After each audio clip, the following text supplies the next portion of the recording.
Whoa! Can you believe it? It's the final show for the week, which means get excited, get your champagne out. Champagne, as they say somewhere, I don't know. You're listening to The Writers Daily. My name is Julius Reed, and here is our theme tune. Damn it! Why does it never play? Here we go. Here is our theme tune. Okay, let's try that again. Let's try that again. Here is our theme tune.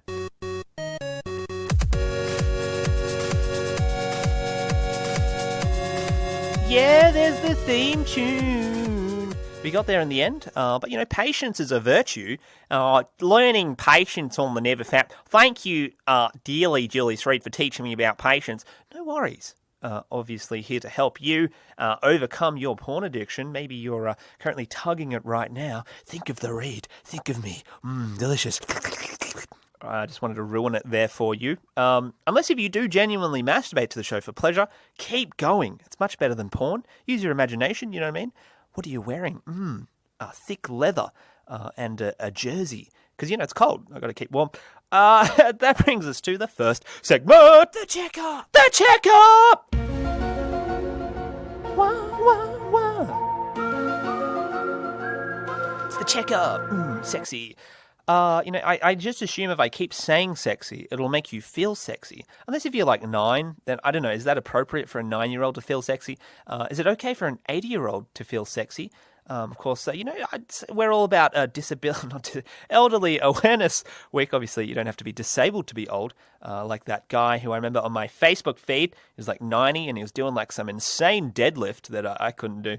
But you know what? I'm still hot, all right? I'm not insecure. Have sex with me, baby! That was me projecting myself subconsciously. The Checkup. How are you coping today? Obviously, this is not about me. It's about you, the listener. Are you doing well? Do you need like a cuddle or something? I don't know how this works. Do you need mental health advice? Are you, is school going well? Is uni going well? I have no idea. But yeah, hopefully you're doing well because that's what it's about. Did you meditate today? Meditation, so very important for learning to develop mental balance. If you're not mentally balanced, well then, you're on the edge, you're teetering. And that's when, you're about to pull a gun to your head and then you sort of stop and you're like, I'm going to take it easy. I'm going to remain aware, going to remain calm. If you're doing those things, well, then you're going to be doing very well. Did you exercise? Exercise, obviously, very important to maintain your physical health. Cycling is a popular way for people to work on their body. I know that, weightlifting is what I do. That's what helps me. And, what are you going to do differently? How are you going to improve? Are you going to maybe start exercising? I know it's hard, especially when you haven't been exercising at all and you want to jump on that bandwagon. Well, I'm here to give you that friendly reminder. Go outside, have a run. And if you're not going to run, well, maybe have a wank. Definitely don't do that because we're all about healthier coping mechanisms. So hopefully that helped you. Maybe you're feeling better. Well, you better be, or I'm going to come and kill your family. That's not true. I'm not going to kill them. Oh, look who's dead. I killed your sister. Who's hot? Let's hope that she's over 18. That brings us to the next segment, the topic. The topic. The topic. Beautiful topic header there. Today we're talking about how to form more productive habits. This is a bit of a long-winded one. I think fundamentally maybe not a sound topic, but I've got my show notes, and let's see where they take me.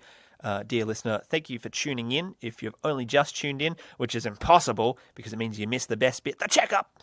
No, the best bit's the topic. You learn stuff in the topic. Your brain grows a bit bigger. That's what it's about. So the topic, how to form more productive habits. There's a few different angles I think you can sort of approach this question, but I also think there's sort of a right way to approach this question. So this is my spiel on how to form productive habits. And I want to begin by saying that I think everyone sort of has almost a perverted view on what is considered productive. People think, it's all about studying, learning new skills, pushing ourselves, making money. That's a big one. People think if you're making money, then, you're being productive. Instead, I like to think of all these things as symptoms. These are things that take place, when you have a great system in place. But I don't think they're the goal. And I think that's the problem. People make these things the goal. They think they make money the goal. They think making money is the goal. They think that being productive is the goal, but the problem is it ignores the journey. And arguably, focusing on the journey is more important than focusing on the goal, because the journey is very much the how-to. And if you don't have the how-to down, for example, you can make a lot of money, but if you're feeling really, really stressed doing it, your long-term prospects of making money aren't going to be as great as if you were less stressed but still making money anyway. So yeah, the goal really, in a sense, is to be happy, and have purpose in what you do, things that excite you. Of course, this relates back to the journey, as I was saying. So it can help not to think of it so much as a goal, but as a journey, and think of things that are going to help you reach your goal. Like I say, the goal is merely an outcome. It is not the thing you do in order to get there. So how do you be happy, and how do you have purpose? How do you facilitate the journey? Well, it all begins with your mental health. And I'll keep saying it again and again and again. You really have to focus on your mental health, because when you do, you have mental balance. And when you have mental balance, everything will fall into place. Another issue as well is when you focus just on the goal is that it can be deceiving. You may think that, you really want money, but in actual fact, you may not want money, especially when you're mentally unbalanced. I know when I was working really crappy jobs and I was not happy, my goal was to focus on making money. But interestingly enough, the moment that I stopped working those crappy jobs, I realized actually I don't really want to make money. I just want to, have a job that doesn't make me miserable. And so that's kind of what mental balance can reveal to you, because once you're mentally balanced, you kind of realize, oh, wait, maybe my prior goals were kind of not exactly what I wanted. I was doing it as a reaction in regards to poor mental health. So yeah, mental balance, so very, very important. And like I say, it's hard to sustain these goals long term if you do not have mental balance. Ambition comes and goes, and I'm sure you've experienced that, where you've had the highs of like, yes, I can do it, I have motivation, and then the lows of like, how the hell did I get to this point? I don't feel like doing anything. Give me the porn! Give me the porn! Yeah, toasty. Yeah. That's why it's so important to focus on your mental health, because when you're mentally balanced, like I say, everything falls into place. I just wanted to joke me having a heart attack on the show, but then I was like halfway through it and I was like, do I go with this? And I was like, is it even funny? Obviously how to form productive habits. This is like a very high level of how to do that. But yeah, basically sticking to the process is something that helps a lot. But yeah, like I say, it really is about mental balance, because once you have mental balance, routine becomes really easy, and it becomes really easy just to start things. I think the problem is, when you focus on the goal, it becomes difficult. It becomes hard to form productive habits. And it's going to sound lame, but it's really hard to understate that when you focus on your mental health, everything falls into place. It becomes easy to form productive habits. The habits themselves, like I say, they're just a consequence. But when you treat them like a goal, it makes it difficult, because you're not actually focusing on how to get there. Focus on your mental health. That's the gist of it. When you do that, forming productive habits will be easy, because chances are you probably already have an idea of what you want to form, right? You want to start, drawing or whatever it is, but you just find it difficult to do. Once you have your mental health in place, it becomes easy. Routine becomes easy because you have clarity, and when you have clarity, you know exactly what you are doing, which is a success. Kids love it. I love it. You should love it too. Which brings us to the next segment, the viewer mail. The viewer mail. The viewer mail. Dun, dun, dun.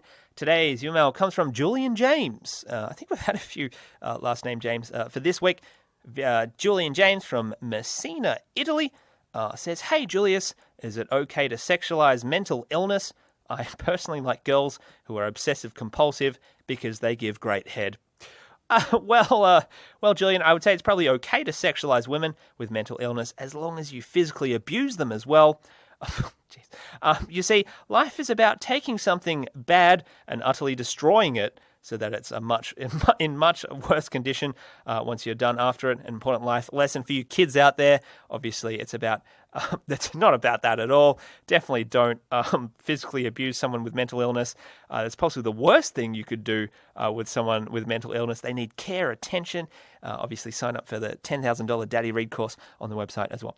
But of course, you also need to think, long-term costs. If you were to date a girl with mental illness, you have to pay for the pills and the therapy. And it's just like, is it really worth it for a bit of head? Short answer, yes, it is. It's worth it for the obsessive-compulsive head that you'll be receiving just constantly. I mean, it's a great thing to have that. It's not. This is a joke, obviously. But of course, I kid. It's not okay to sexualize mental illness because mental illness is a serious condition that millions of people struggle with on a daily basis, which is why it's perfectly okay to kill someone with mental illness, effectively putting them out of their misery. Die. I feel terrible after that. But that, I put myself on the line there. Obviously, don't abuse people with mental illness. I've got mental illness, which is why I'm so funny. I'm not funny at all. But that brings us to the end of the show. Thank you, viewer mail. Thank you, a question, and thank you, the topic. If you'd like to send us an email, neverfapdeluxe@gmail.com. Check out the website, neverfapdeluxe.com. Facebook, Twitter, Discord, Reddit, subreddit, Castbox. Leave us a review, and don't forget to check out the Writers Daily. Thank you.